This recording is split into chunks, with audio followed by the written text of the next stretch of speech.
Kentucky stands out as a state who believes that the Bible should be allowed to be part of the classroom. The left has fought for years to remove every tiny piece of the Christian faith from public schools. But last summer, Kentucky Governor Matt Bevin signed a bill that allows public schools in the state to teach the Bible, giving local school boards the option to create Bible literacy classes as a part of a school's social studies curriculum. It was a landmark move, and there is nothing the left can do about it. The idea that we would not want this to be an option for people in school, that would be crazy, Bevin said at the ceremony. I don't know why every state would not embrace this, why we as a nation would not embrace this. I'm right there with him. Religion should be a choice, not mandated, which is the case here. This country was founded on Christianity, and there is a solid argument to be made that it is in trouble because we have turned our backs on our faith. It's elective, not required. When you homeschool your children,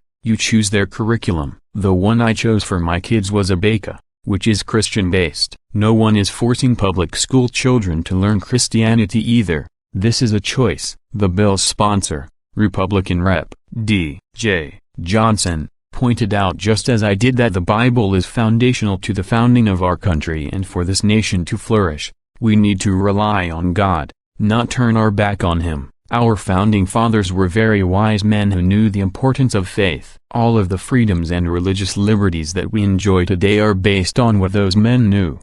That our rights and values as human beings come from God, not the government. It really did set the foundation that our founding fathers used to develop documents like the Declaration of Independence, the Constitution, the Bill of Rights, said Rep. Johnson. All of those came from principles from the Bible. First, the left took religion out of the schools and public life. Then they removed the Constitution and studying about the founding of our country. Don't believe me? Ask the kids. They are not taught early American or revolutionary history anymore that I know of, and it's been that way for years. The left is furious over Kentucky's move. The American Civil Liberties Union of Kentucky told CNN affiliate WDRB it will be closely monitoring how the law is used by school boards. CNN reported, a Bible literacy bill that, on its face, may not appear to be unconstitutional, could, in fact, become unconstitutional in its implementation,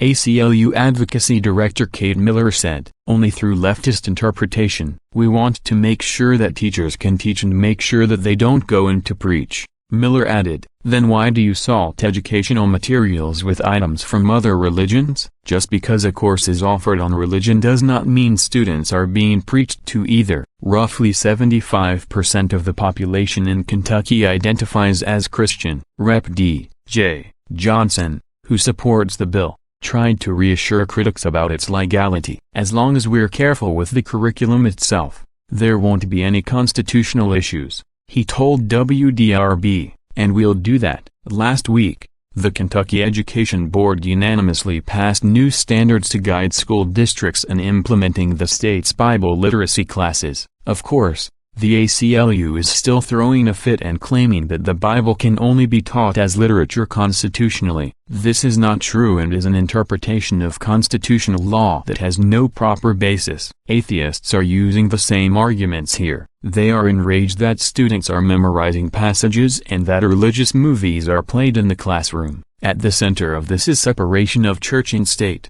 which the left constantly claims that by not doing so is unconstitutional. But that precept is not in the Constitution. Despite its inclusion in the pantheon of democratic virtues, separation of church and state did not become constitutional canon until the mid-20th century with incorporation of the Bill of Rights to the states through the 14th Amendment, and even then, it is not stated as such, but is interpreted law. Gov. Bevin pointed out that religious people shouldn't be the only ones who think the law is a good idea, and he's right. You could be an atheist, and you would appreciate there's a lot of wisdom in the Bible, he said. I love this guy. According to the Daily Caller, Georgia, Missouri, Tennessee and Alabama have also been pushing for religion to remain in the classrooms of public schools. I don't know if they have succeeded yet, probably not, or we would have heard about it. I wish them luck though. More states should follow Kentucky's lead here. Our children's and our nation's future depend on it.